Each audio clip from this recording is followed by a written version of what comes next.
ગુજરાતમાંથી 72,000 કરોડનું ડ્રગ પકડાયું, ક્યાંથી આવ્યું, કોને મોકલ્યું, તેનો જવાબ શૂન્ય હોવાની વાત આજે જિજ્ઞેશ મેવાણીએ ગૃહના પરિસરમાંથી કરતા ભારે ખળભળાટ મચી જવા પામ્યો હતો. હોસ્ટેલ અને યુનિવર્સિટીના વિદ્યાર્થીઓ પણ ડ્રગ્સના રબાડે ચડી ગયા છે, જે ચિંતાજનક હોવાની વાત પણ તેમણે કરી હતી. વિધાનસભાના આ સત્ર દરમિયાન આજે ગૃહ વિભાગની ચર્ચા છે, પણ હું ઈચ્છું છું કે ગુજરાતની 6.5 કરોડ જનતાના હિતમાં રાજ્યના નાયબ મુખ્યમંત્રી માનનીય હર્ષભાઈ સંઘવી એ કેટલાક પ્રશ્નોનો જવાબ આપે.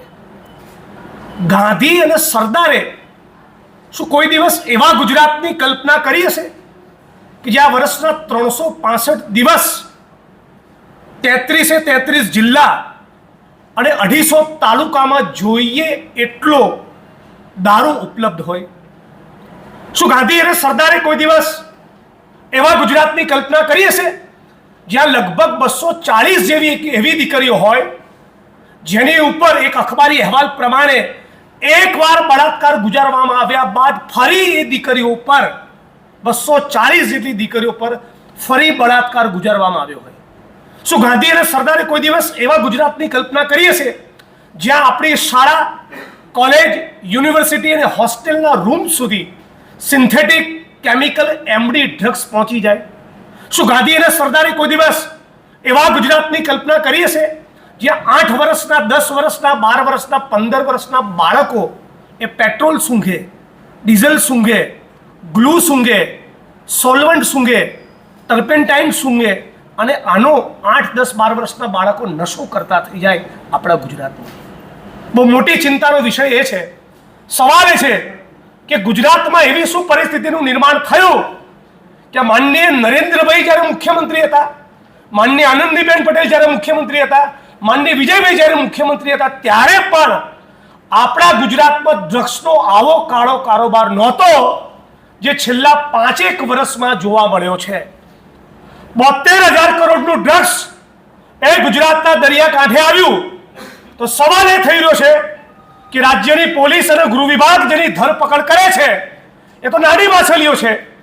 એકાદ બે રળિયા ખળિયા અપવાદને બાદ કરતા રાજ્યની સરકાર દ્વારા ડ્રગ પેડલર અને ડ્રગ્સ યુઝરની ધરપકડ કરવામાં આવે છે, પણ કયા એ માણસો છે, કોણ છે મુખ્ય સૂત્રધાર, કોણ છે આના કિંગ પિન, કોણ છે આના માફિયા જે કરોડોની કિંમતના ડ્રગ્સને ગુજરાતમાં ઓર્ડર કરીને મંગાવે છે?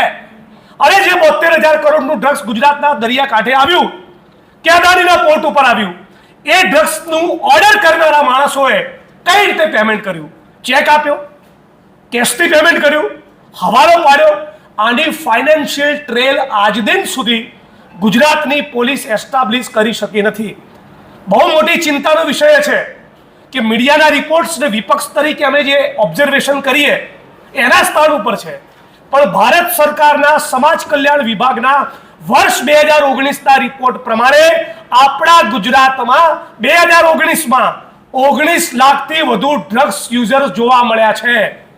19 લાખ આપણા ગુજરાતમાં, જે પૈકી 1.85 લાખથી વધુ મહિલાઓ છે. અને મહિલાઓ, ગુજરાતની મહિલાઓનું ભારતના અન્ય રાજ્યોની મહિલાઓની તુલનામાં ડ્રગ્સનું સેવન વધારે જોવા મળ્યું છે.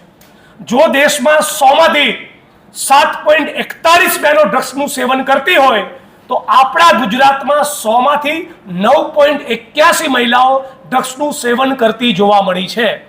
ચિંતાનો વિષય એ પણ છે, સમાજ કલ્યાણ વિભાગના આ 19 લાખના ડેટાવાળા રિપોર્ટમાં એવો ઉલ્લેખ કરવામાં આવ્યો છે કે ગુજરાતની અંદર જે સિડેટિવ્સ મળી રહ્યા છે, જે ઓપિયોઇડ્સ નામના ડ્રગ્સ મળી રહ્યા છે, એનું ઉત્પાદન ફાર્માસ્યુટિકલ કંપનીઓ દ્વારા કરવામાં આવી રહ્યું છે.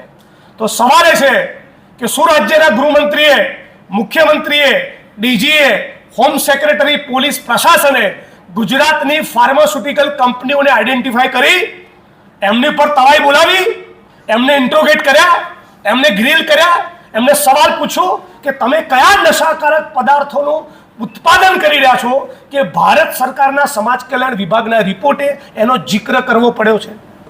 આજે આપણું ગુજરાત એ ઉડતા ગુજરાત બનશે નહીં, બની ચૂક્યું છે.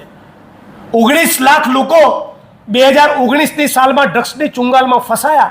રિપોર્ટ એવું કહે છે 1,30,000 લોકોને તાત્કાલિક અસરથી રિહેબિલિટ કરવાની, ડી એડિક્ટ કરવાની, ડ્રગ્સના વ્યસનમાંથી મુક્ત કરવાની જરૂરિયાત છે. પણ આજની પરિસ્થિતિમાં ગુજરાતની ભાજપની સરકાર ડ્રગ્સના યુઝર્સને પર યર ફક્ત 2800થી 3000 લોકોને જ ડી એડિક્ટ કરી શકે છે. આ ગતિથી જો કામ ચાલતું રહે તો 500-700 વર્ષ લાગે આપણા ગુજરાતને ડ્રગ્સ મુક્ત બનતા. એટલે ગુજરાતની સામે ડ્રગ્સનો દૈત્ય જડબાગ ખોલી વિકરાળ સ્વરૂપ ધારણ કરીને ઊભો છે. અનફોર્ચ્યુનેટલી ભારતીય જનતા પાર્ટીની સરકારને એની કોઈ જ ગંભીરતા નથી અને બુટલેગરો તો એટલા બેફામ બન્યા છે કે 28 કિસ્સા જોવા મળ્યા જેમાં ગુજરાતના બુટલેગરોએ છાકટા બની પોલીસને મારીને તોડી નાખી. અને છતાં ગુજરાતના મુખ્યમંત્રી, છતાં ગુજરાતના ગૃહમંત્રી અને નાયબ મુખ્યપ્રધાન દ્વારા કોઈ જ કોન્ક્રીટ એક્શન આ બુટલેગરોની સામે લેવામાં આવી નથી. એટલે ગાંધી અને સરદારનું ગુજરાત એ દારૂ અને ડ્રગ્સની ચુંગાલમાં બરબાદ થઈ ચૂક્યું છે.